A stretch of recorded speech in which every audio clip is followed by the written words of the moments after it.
MDH चणा मसाला।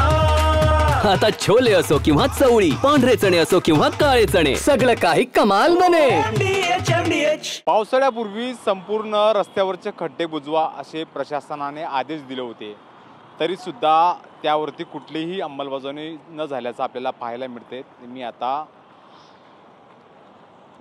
Airoli toll नाक्यावरती आहे, बघू शकतो की हा ऐरोलीकडे जाणारा रस्ता असेल किंवा ऐरोलीवरनं मुंबईकडे जाणारा रस्ता असेल, या रस्त्यावरती मोठमोठे खड्डे आपल्याला पाहायला मिळतात। जवळपास 2-2, 3-3 फुटाचे रस्ते आहेत। याच रस्त्यावरनं जेव्हा रात्री पाऊस असतो किंवा या खड्ड्यात पाणी भरले असतं, त्या वेळेला मोठा अपघात होण्याची शक्यता असते।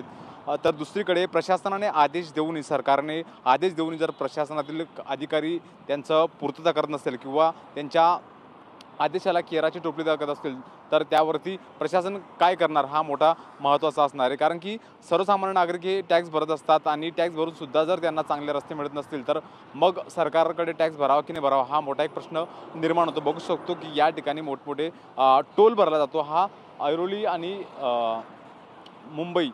मुंबईवरनं ऐरोलीच्या दिशेने जाताना, नवी मुंबईकडे जाताना दिशेने टोल आहे आणि याच्या टोल वसूल केला जातो। मात्र या टोल वसूल करून जाऊनही या रस्ते जर असे असतील तर नागरिकांनी टोल भरावा की नाही भरावा हा सुद्धा एक मोठा प्रश्न निर्माण होतो। बघू शकतो की जवळपास 1-2 फुटाचे एक खड्डे ह्या संपूर्ण पॅचवरती पडलेले आहेत। मुंबईकडे जाताना असो किंवा मुंबईहून ऐरोलीकडे जाणारा रस्ता असो, दोन्ही बाजूने या ठिकाणी आपल्याला खड्डे पाहायला मिळतात। संध्याकाळी किंवा रात्री बाईक स्वारांना दिसत नाहीत, तर अपघात शक्यता नाकारता येत नाही। सर, तुम्ही कुठे राहतात आणि ह्या रस्त्यात तुम्ही? सर्वोदय राहतो आणि किती रोड खराब आहे ना, विचारूच नका। रोज आम्ही बाईकवर आहे तरी पण आम्ही चालू शकत नाही। मोठमोठे 1-2 फुटाचे रस्ते, त्यावेळेस त्याच्यामध्ये पाणी भरलं जातं, त्यामुळे दिसत नाही रस्ता तर दिसतच नाही, तरी खड्डे किती आहे। अचानक फास्टमध्ये आला की आम्ही राईट टर्न घेतला की ते दुसऱ्या गाडीवाला ठोकूनच जातो आहे। किती अवघड आहे की विचारूच नका। लय हालत खराब आहे रोडाची। तरुण सुद्धा मित्र, आपण टॅक्स भरतो, म्हटलं टॅक्स भरून सुद्धा आपल्याला चांगले रस्ते मिळत नाही का? हिंदी मातृभाषा हिंदी। हा, याला मराठी बोलता येत नाही। आपण एक टेम्पो चालकांना विचारू, दादा आपण टॅक्स भरतो, रोड टॅक्स भरतो, बिल भरतो, सगळं भरतो, मात्र आपल्याला चांगले रस्ते मिळत नाहीत, काय सांगाल? खूप अडचणी आहेत सगळ्यांनाच, सर्वसामान्य माणसाचा हाल होते। या रोड सगळं टॅक्स विक्स भरून बी आपल्याला जी सुविधा भेटत नाही त्याला काही मतलब नाही। आणि 2-2 फुटाचे खड्डे, ते अपघात होण्याची शक्यता असते, गाडीचं मेंटेनन्स वाढतं, काय? हां, गाडीचं मेंटेनन्स वाढतं, पैसे भरायला प्रॉब्लेम येतात। एवढ्या गाड्या आपण काढल्या आहेत, रोडवर एवढी तकलीफ पडते। या काय करते सरकार? हे सगळं टोल नाका भरायचा, 2 टाईम सगळं काही भरायचं, काय मतलबच नाही ना। सर्वसामान्य माणसाची हालत बिकट चालली आहे, पैसा आणायचा कुठून आम्ही सर्वांनी? तर टोल भरून सुद्धा, हे मालवाहतूक गाडी टोल भरून सुद्धा त्यांना याच खड्ड्यातून प्रवास करावा लागत असेल, तर आम्ही टोल का भरावं असं नागरिक म्हणताना आपल्याला पाहायला मिळतात। काय दादा, या रस्त्याने तुम्ही डेली अपडाऊन करतात, रस्त्यावरती मोठमोठे खड्डे पडलेत, अपघात होऊ शकतो, नाकारता येत नाही, काय सांगाल? वो खड्डे के लिए क्या कर सकते हैं, BMC करेगी तो ही अच्छा होगा ना। अरे पावसामध्ये खड्डे दिसत नाहीत, त्यामुळे म्हणून किती ॲक्सिडेंट होते। काय सांगाल?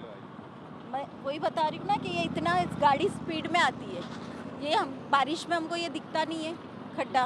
और मैं खुद गिरी हूँ, अभी लास्ट वीक आई थी ना, मैं खुद स्किड हो गई थी यहाँ पर। तो ये चीज़ तो करनी है गवर्नमेंट को कि जो भी है, ये जितने भी खड्डे हैं वो, और ये आगे का जो रास्ता है ना टोल के आगे, वो तो बहुत ही ख़राब है, वो बहुत ज़्यादा ही ख़राब है। पुलिस वाले ये सब चीज़ के लिए वो अभी नाकाबंदी लगाते हैं, ये सब चीज़ के लिए कोई कुछ नहीं है। गवर्नमेंट को यही बोलना है। एक्सीडेंट होते सर, लास्ट वीक हम आए थे ना, हम खुद गिर गए थे यहाँ पर। अब एक्सीडेंट ऐसे ही हो रहे हैं ना, फिर ये अगर ये चीज़ नहीं होगी तो बहुत सारी प्रॉब्लम होने वाली है। तर हे रस्त्यावरती खड्डे चुकवण्याच्या गडबडीमध्ये नागरिकांचे अपघात होतात, असं त्यांचा एक अनुभव त्यांनी सांगितला। तर प्रशासनाला जाग कधी येणार आणि रस्त्याचे खड्डे कधी बुजवले जातील हा मोठा प्रश्न या ठिकाणी निर्माण होतोय आणि नागरिकांना चांगले रोड आणि रस्ते कधी मिळतील हा सुद्धा एक प्रश्न निर्माण झालेला आहे। Camera person अजिंक्यसह Mihira Dhakane, TV9 Marathi, Airoli. वाह, काय आता मिळाली का चव? होय तर आता मिळाली खरी चव। MDH चंकी चाट मसाला, जीवनाला खऱ्या चवीचे रंग। असली मसाले साथ सच MDH।